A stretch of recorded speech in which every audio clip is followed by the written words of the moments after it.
பணக்கார சிந்தனை சேனலை பார்த்து பணக்காரங்களாக போகும் அனைத்து மக்களுக்கும் என் வாழ்த்துக்கள்.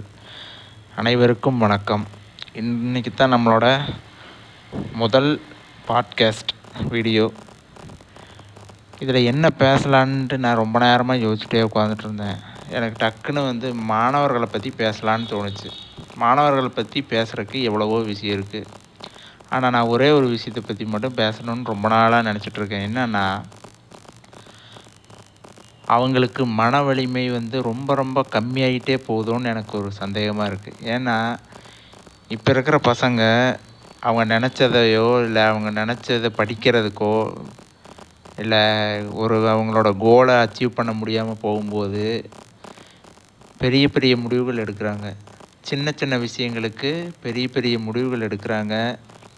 அதை வச்சு பார்க்கும்போது அவங்களுக்கு மன வலிமை கம்மியாக இருக்கிற மாதிரி இருக்குது. சின்ன சின்ன விஷயங்களுக்கு சண்டை போடுறது, இந்த மாதிரி பார்க்கும்போது மன வலிமை அவங்களுக்கு ரொம்ப கம்மியாக இருக்குது. இதுக்கு பெற்றோர்கள் ரொம்ப ரொம்ப கவனமாக அவங்கள பார்க்கணும். ஸ்கூலில் டீச்சர்ஸ் கண்டிப்பாக அவங்கள வாட்ச் பண்ணி பார்க்கணும். சரி, அது கூட பரவாயில்ல. மாணவர்கள், நான் உங்கள்கிட்ட என்ன சொல்கிறேன்னா, சின்ன விஷயத்துக்கெல்லாம் ஏன் அவ்வளோ தூரம் போகிறீங்க? அப்படி பார்த்தா 90s கிட்ஸ் நாங்கள்லாம் எத்தனையோ தடவை பெரிய முடிவுகள் எடுத்துருக்கணும். ஏன் இப்போ கூட எனக்கு இருக்கிற பிரச்சனைகளுக்கு நான் எத்தனையோ தடவை முடிவு எடுத்துருக்கணும். அதெல்லாம் லைஃப்னால் அப்படி இருக்கும். சரி, நீங்கள் ஏதாவது ஒரு இடத்துல போயிட்டுருக்கீங்க, போகிற வழியில் ஒரு மரம் உங்கள் வழியில் சரிஞ்சு விழுந்திருக்கு.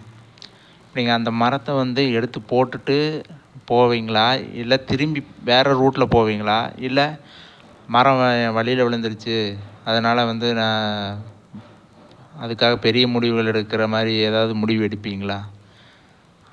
அந்த வழியில் வழி இல்லைன்னா நம்ம அடுத்த வழியை பார்த்துட்டு போக வேண்டியது தான். புரிஞ்சுதுங்களா? இது மாதிரி நிறைய பேர் எவ்வளோ விஷயம் சொல்லியிருப்பாங்க. நானும் சொல்கிறேன். நான் பலமுறை என் வீடியோவில் மீம்ஸ் வடிவில் போட்டிருக்கிறேன். நீங்கள் பெரிய பெரிய முடிவுகள் எடுக்கிறது எனக்கு ரொம்ப கஷ்டமாக இருக்குது. பெற்றோர்கள் தயவு செஞ்சு அவங்க பசங்களை கம்பேரிசன் பண்ணாதீங்க. கம்பேரிசன் பண்ணுறது, அவங்களுக்கு ப்ரெஷர் கொடுக்கறது, இதை தயவு செஞ்சு தவிர்த்துருங்க. அதெல்லாம் அந்த 90s நாங்கள் படித்த காலத்தோடு முடிஞ்சு போச்சு. இப்போல்லாம் பசங்க எவ்வளவோ தெளிவாக இருக்கிறாங்க, நல்லா டெக்னாலஜி தெரிஞ்சு வச்சுருக்காங்க. அவங்களுக்கு மன வலிமையும் மென்டல் ஸ்ட்ரென்த்து, மென்டல் ஸ்ட்ரென்த்தை நீங்கள் தான் க்ரியேட் பண்ணி கொடுக்கணும். அதை விட்டுட்டு நீங்கள் மார்க் பின்னாடியே ஓடினீங்கன்னா கண்டிப்பாக அவங்களுக்கு கஷ்டமாக தான் இருக்கும். ப்ரெஷர் போட்டிங்கன்னா அவங்களால தாங்கிக்க முடியாது. இப்போ இருக்கிற பசங்க தாங்க மாட்டாங்க. ஸோ நீங்களும் பார்த்துக்கோங்க. டீச்சர்ஸ் பார்த்துட்டு இருந்தீங்கன்னா இந்த வீடியோவை நீங்களும் தயவு செஞ்சு பாருங்கள். ஓவர் ப்ரெஷர் போடாதீங்க. அதுவும் இல்லாமல் ஒரு என்ன சொல்கிறது, ஒரு விஷயம் நடக்கலைன்னா அதுக்கு நம்ம அந்த மாதிரி பெரிய விஷயங்களை பண்ணுறது அதுக்கு ஈடாகுமா? தயவு செஞ்சு அந்த மாதிரியெல்லாம் பண்ணாதீங்க. அதேமாதிரி கெட்ட பழக்கத்துக்கு பழகாதீங்க தயவு செஞ்சு. அண்ட் இன்னொரு விஷயம் நீங்கள் பெரிய முடிவு எடுக்கிறீங்கல்ல, அதுக்கு முன்னாடி ஒரு டைம் உங்கள் பேரண்ட்ஸோட முகத்தை பாருங்கள். ஒரு நிமிஷம் நின்று வெயிட் பண்ணி உங்கள் ஃப்யூச்சரை பாருங்கள்.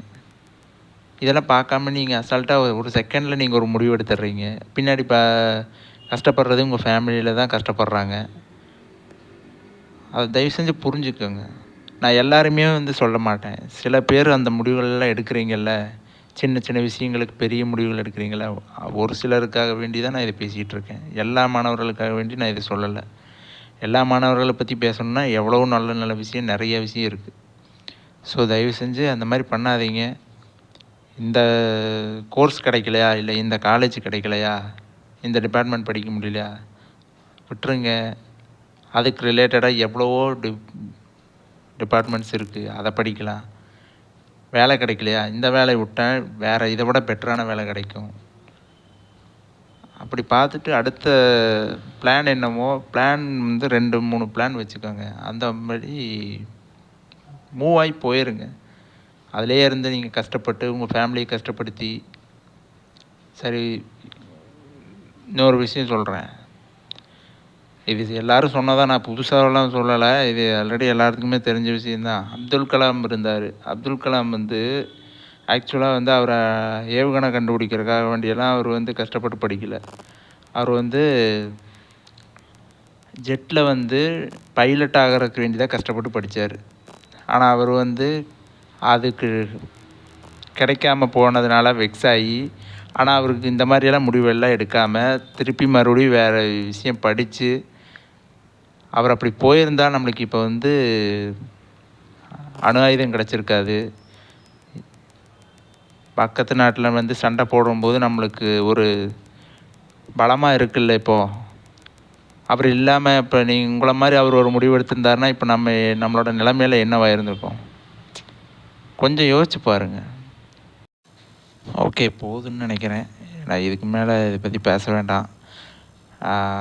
இது முக்கியமாக நான் பேசுனது வந்து ஸ்டூடெண்ட்ஸு, பேரண்ட்ஸு, டீச்சர்ஸு, தயவு செஞ்சு இதை பார்த்து கொஞ்சம் மாறிக்கோங்க. ரொம்ப தேங்க்ஸ். அடுத்த வீடியோவில் இதை விட பெட்டராக சூப்பரான ஒரு டாப்பிக்கோடு வரேன். தேங்க்யூ. பாய்.